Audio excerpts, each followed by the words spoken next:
working? Is this working?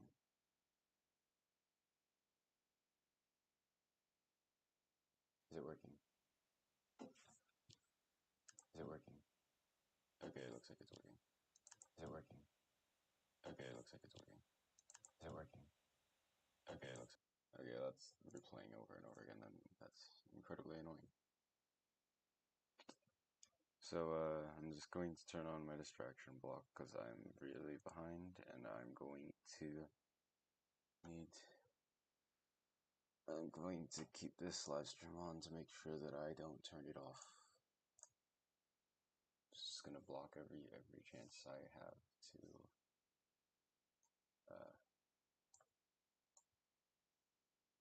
yeah. Oh, it blocked my own stream. That's pretty funny. It blocked my own stream. I can't even stop the fucking stream anymore. You know what? It's better than anything I could have asked for. Just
This video is on how to not write so that you are always using too many words and your writing is too long and sometimes confusing too.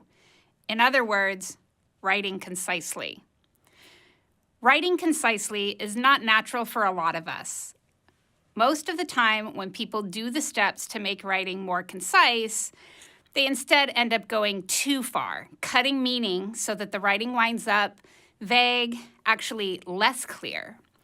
So there's this paradox with writing concisely, where if you follow the steps to concise writing, you can achieve greater clarity, but you can also take out meaning by making things too concise, and then you end up with nothing, right? So take the writing concisely steps cautiously. If there's some extra meaning or extra connotation that is important to your extra words, then figure out a way to save that.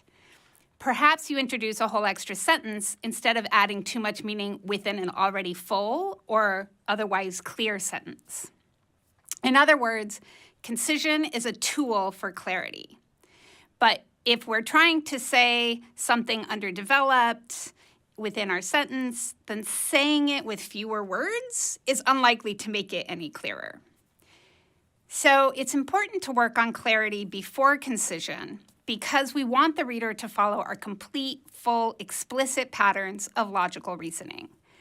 Therefore, we want to first develop our ideas, apply structure or organization, and clarify our intended meaning for the reader. Then, after we have worked on meaning making, on creating more content by revising out, developing, expanding, and explaining our intellectually complex ideas, then we can work on concision. It makes sense that concision gets our attention during later revision cycles, when we can efficiently turn our full attention to editing.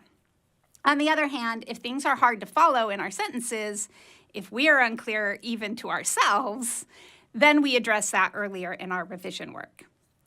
There's also something to be said for emphasis, for using some extra words and extra writing for emphasis, and for experimenting until we have that more detailed, precise language.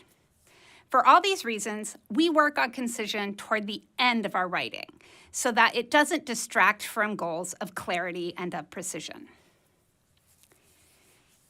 How do we write concisely? In this course, we've worked on direct, active style with clear actors and actions. Part of revising for this more direct and linear style includes concision steps, such as using more informative verbs, in other words, avoiding long verb phrases with helper verbs like to be, verb forms that are common in passive sentences. We've been trying to notice when our actions are very complex, including other helper verbs or verb phrases, and choosing a clearer action as the verb for our sentence. Focus on a more definite named actor-action pair. Work to really make that sentence move. We can refer to our previous video on actors and actions for review here if you'd like. Other editing to improve concision includes simple cuts or pruning deadwood. Deadwood is true clutter that isn't adding any more meaning for the reader. For example, redundant pairs, such as new and improved. We don't need both words to get to the same exact meaning. Sometimes the paired word is a modifier that your reader already understands. So modifying language for clarity, great, but avoid extra description if it's just more words for the reader to plow through. For example, the reader understands already that governments are official.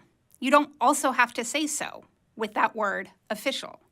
When we write, we want to be clear and spell things out. But we're not talking to a golden retriever or something. Your reader very likely understands what a government is, so you don't have to belabor that point. Okay, we modify a lot of things with a word or phrase, and that extra meaning is usually additive or in addition to the word. An example could be corrupt government. Just saying a government, that word, won't help us understand that we're talking about a corrupt government. So we need that modifier. In this case, the word corrupt adds meaning. We need it and we won't cut it. But occasionally we're getting fluffy and we're trying to be accurate and precise, but in fact, we're just being wordy. We use a lot of meaningless modifiers. We do this when we talk, so it tips over into our writing. Generally, especially, really, basically, clearly, actually. I see these a lot when I read your writing. These are meaningless modifiers to look for. We can take them out. The final category of Deadwood is things that your reader can infer, not just the redundant modifiers, but things that are obvious implications. For example, heat raises temperature. Red is a color. Sometimes we do this when we're talking about how things seem. For example, I could say, wordy language is unclear, or the language is wordy. The meaning is the same because the reader infers that wordy writing is unclear writing. I don't have to say so. Our reader can infer that the extra wordiness is interfering with clarity. If we want to put it in reasoning, we would say that. The sentence is unclear because it's wordy. And then we've added information. We've added a logical pattern of cause and effect. Now we're saying something. This little list of Deadwood may seem obvious if we stick to textbook examples taken out of context. It seems really straightforward at first when we go through it, but then you get into your own writing. Then it becomes much more of a debate. Do I keep it? Do I take it out? The next editing for revision category is replacing a phrase with a word. This is one of the reasons why we use jargon, because we can be less wordy and still maintain precision. However, there's a limit to the jargon, and sometimes we include jargon and still are too wordy. So keep an eye on this, replacing a phrase with just a single word. Don't use the negative, use the affirmative. Taking out no or not will always make it shorter and also more logical to the reader. With negative sentence constructions, we're asking the reader to think the opposite of what they're reading. The reader has to do a logical flip in their heads. So that's going to take them a minute. It's a speed bump for sure. And often negatives result in misreading. We have this negative tone in our modern culture, though.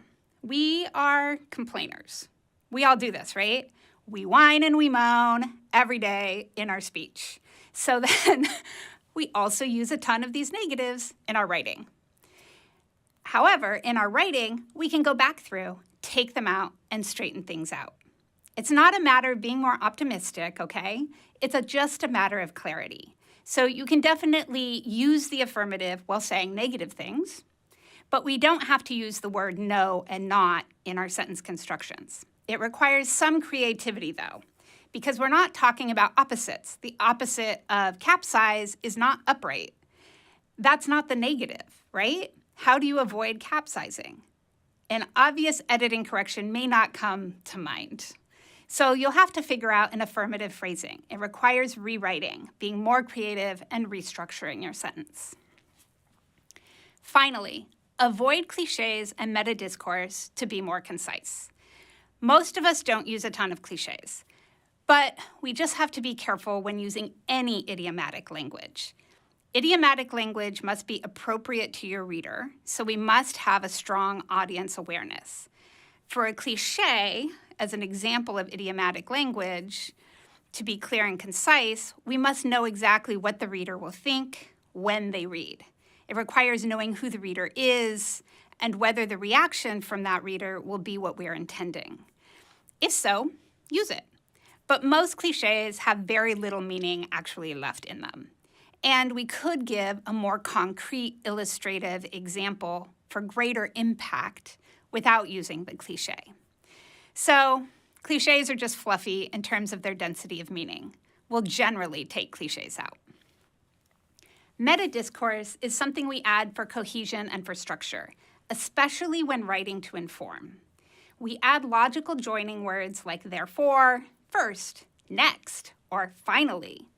This is a kind of structural meta-discourse that we might use to help orient the reader. We also add framing meta-discourse, whole map roadmaps and transitions that forecast or self-announce what's coming up in our paper. And do we need those? Can we just say that stuff?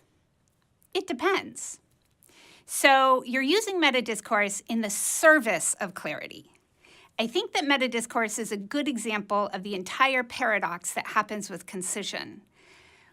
You're trying for reader clarity, to help the reader navigate, to help them really see all of the meaning that you have labored so much to put into your writing.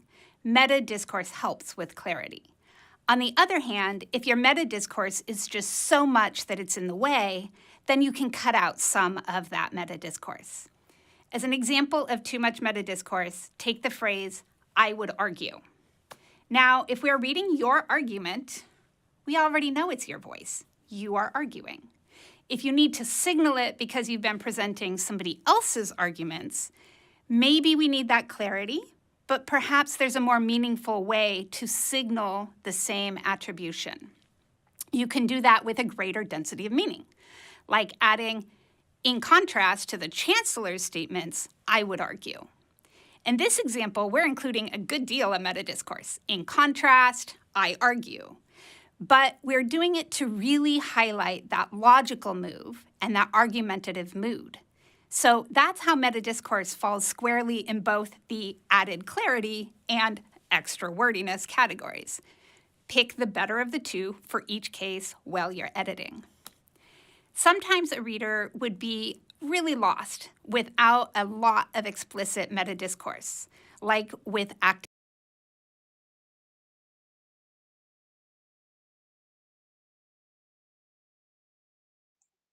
Oh god, I just realized that I was streaming. I just realized that I was streaming all my audio still. No.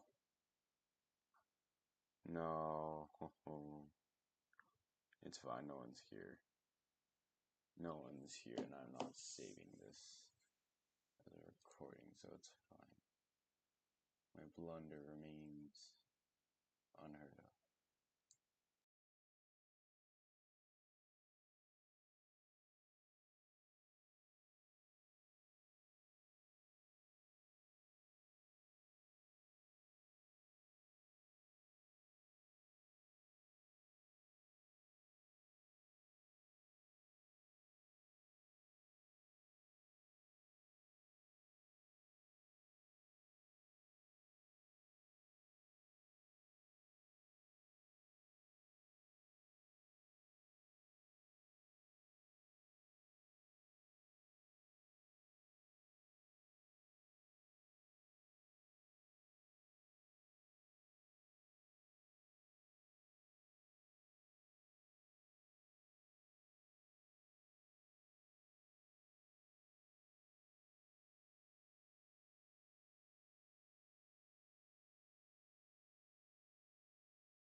Damn, I really seem to underestimate my ability to get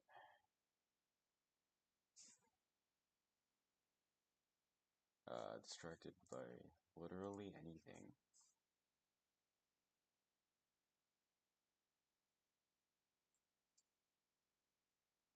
Is Tumblr not already on here? No, Tumblr's on here. Okay, we're good. And do that.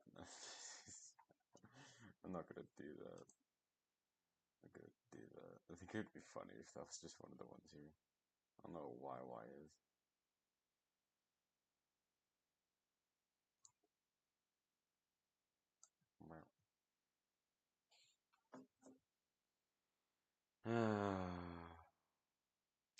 No sleep, no sleep. Sleep before the week, man.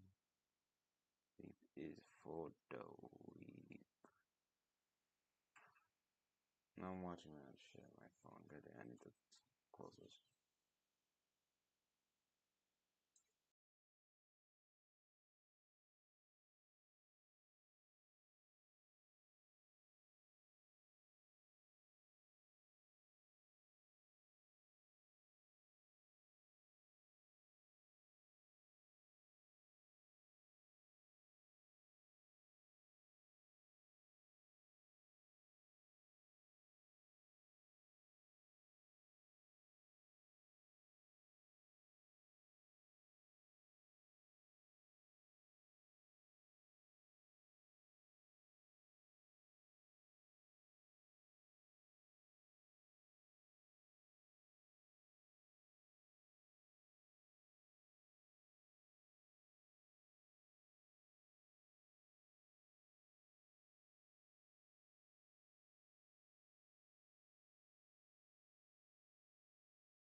through the live stream, you cutting it off.